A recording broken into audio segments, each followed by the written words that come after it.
For some context, this happened sometime in 2017 to one of my friends named Katie. Katie was 25 at the time, and she was living with her boyfriend, which his name was Mark.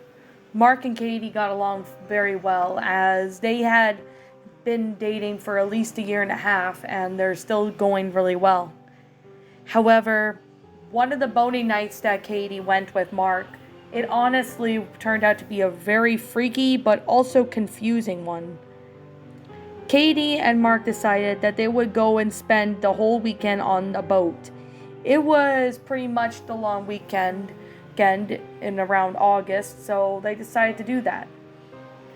So, as they were getting everything ready, they ended up getting on the boat, which will be Friday, and then they would be out to sea Friday night, which meant on Sunday, which is when the day they'll come back.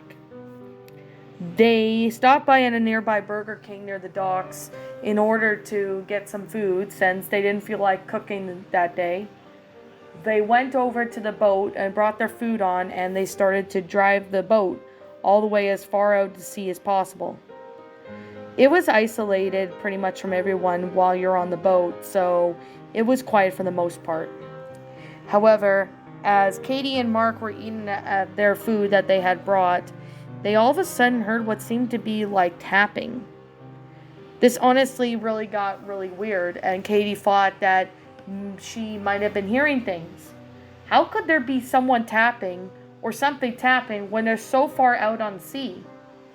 That doesn't make any sense, since they're nowhere near land, so there's possible that maybe another boat might have been small and collided a bit, but not to crash or damage the boat. Mark looked outside of the boat just to make sure that there was no one, and there wasn't anyone. However, he couldn't really see it clearly the best because the sun was setting and the moon was rising, so it was obviously starting to get dark. They ended up just brushing it off as they might have heard something, and they ended up just going to bed after they eat and got ready for bed. However, Saturday was when things got really weird. During breakfast, Katie could hear the tapping again, and she looked outside, but she still didn't see anyone. She called out if anyone was there, but there were no other boats for miles, and they obviously were by themselves at this point, since they couldn't really contact anyone through cell phone unless it was an emergency. They all just did their own thing, and they just didn't even think of it. However, it wasn't long until sometime at nighttime, around closer to when it was about lights out almost. It might have been around 10 p.m. when Katie was out on the deck getting some fresh air, when all of a sudden she heard something almost crash onto the boat.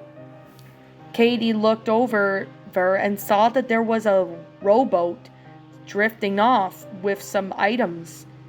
She grabbed what seemed to be a piece of rope that somehow was able to get there. It was on the water, but since she couldn't reach it, she grabbed a fishing hook and was able to pull it with Mark helping her. Katie eventually called out if anyone was there and said that they were not going to hurt them, but there was no one there. When the boat got up to their boat, they saw that there was belongings. There was a backpack, a sleeping bag, there was even a first aid kit, and possibly some little bit of food in there. They pulled all that items out, and they ended up looking around, calling out to someone. They tied their rowboat to their boat and decided that in the morning on Sunday, they would drive all the way back to the docks and report the incident. When they got back on deck, they have reported the missing boat and the items to the authorities. As soon as they did that, they confiscated all the items in that, and they searched out sea. It was pretty much a rescue mission for most of the people there, but unfortunately they couldn't find anyone who had the belongings or the boat. They still wonder if that person died or if they were still out there somewhere. Katie's not really sure what to think.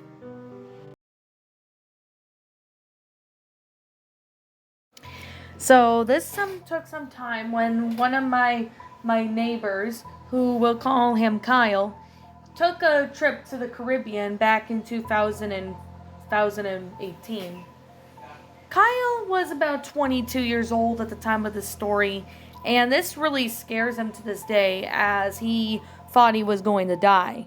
When you've heard me saying he thought he was going to die, well, there was something that really messed him up pretty big, and this was sometime when he was at the Caribbean coast.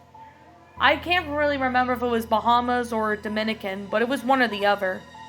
Kyle was at a nice hotel with his family, as his family were taking a vacation there for a week.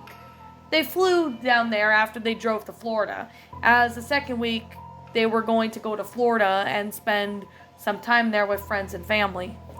When Kyle was down there in the Caribbean, there was like a little area where you could swim with sharks and other animals, but however, Kyle preferred to swim with other things or just in the pool.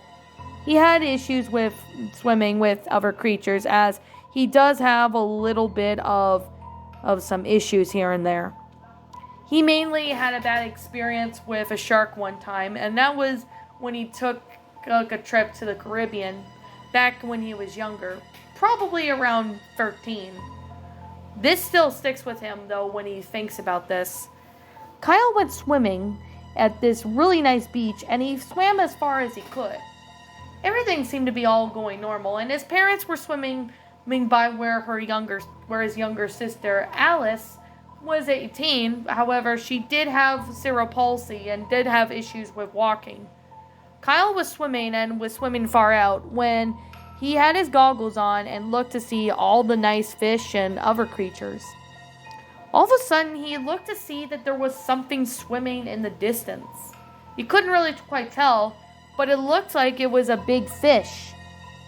He couldn't really tell what it was, but it swam in circles all around him. It looked like a shark, and this is when Kyle started to freak out. As he was freaking out, he started panicking and calling out to his dad.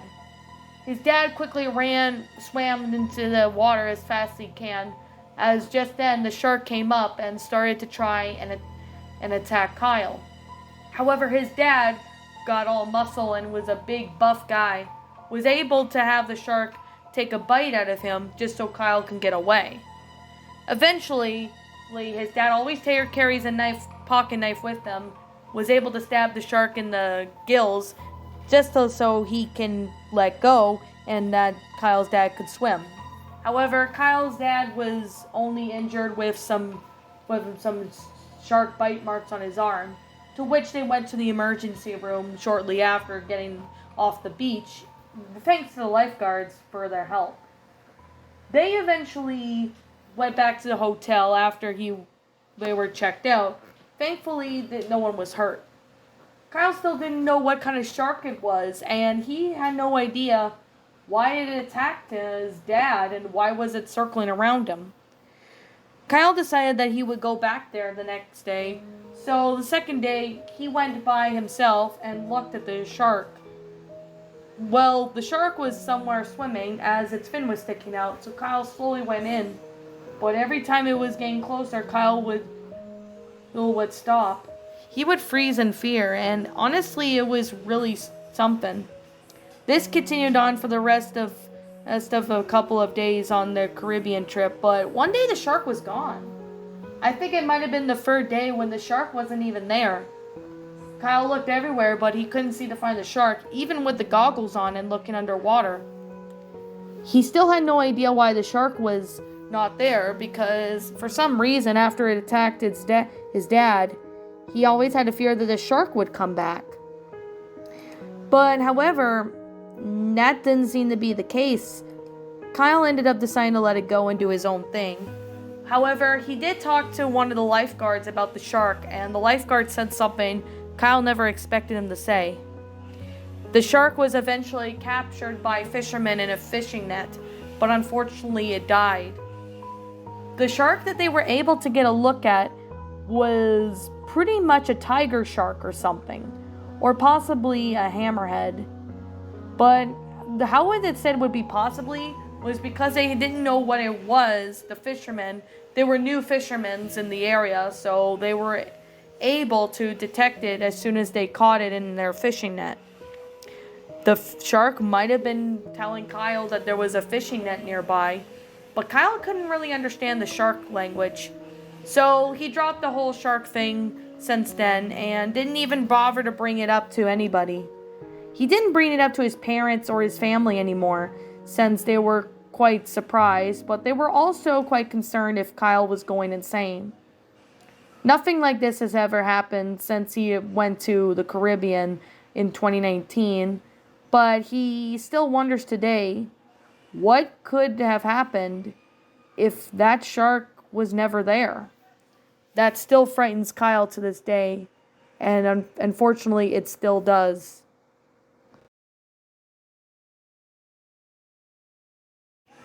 About maybe some time ago, probably around 2019 or 2018, there was someone who has been told in a perspective of a male, I would like to keep him pretty much anonymous.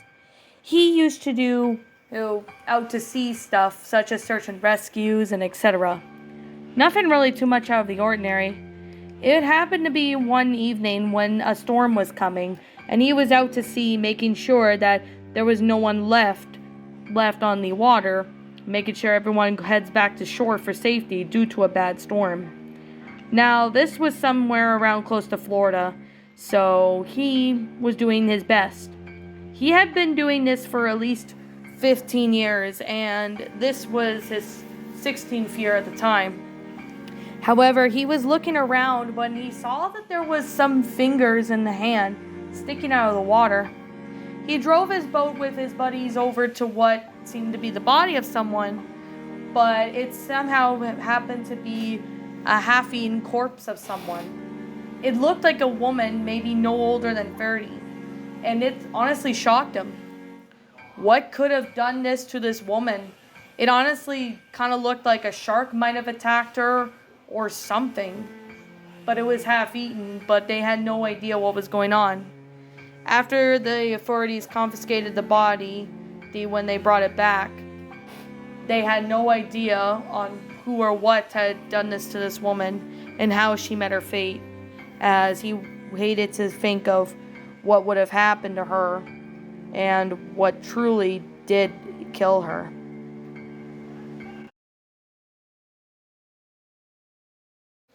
This took place about many years ago, probably in 2009 or 2010. There was two teenage girls that I happened to hear rumors of took a trip to the east coast of Atlanta, Georgia. Of course, they went to Savannah, though, so they can see where the boats are. However, while they were out to sea in Georgia, they were spending at least a few days out on the ocean with a couple of their friends. They had brought beers and had decided to have a great time, as the boats they had were pretty big. They were pretty big boats, so they went their own ways. But two teenage girls' names were Addison and Marley, were both on the ocean themselves. They went as far as they can away from everything and deciding that they would just do their own thing. However, one of the times was something they encountered was freaky. Addison was in bed while Marley was up, as Marley was writing in her journal about some stuff that happened. All of a sudden, it was sometime around midday or something, where she saw something poking out of the water. At first, she thought that it could have been maybe a dolphin or shark or whatever, but it had pretty much a long neck, and it dove up on the water for a minute. Honestly, Marley never seen anything like this before, so she honestly called out to her friend that she saw something. Addison looked, but whatever it was dove under. It went back up again and let out a really loud groan. It honestly looked like it was a giant sea snake or something, but they had no idea what it was as it was far away. However, though, they were confused as to why this thing was there or who it was. However, they ended up staying as far away from that thing as they can, unsure of what its intentions were. It could have been maybe a creature that they had never known, or it could have been something.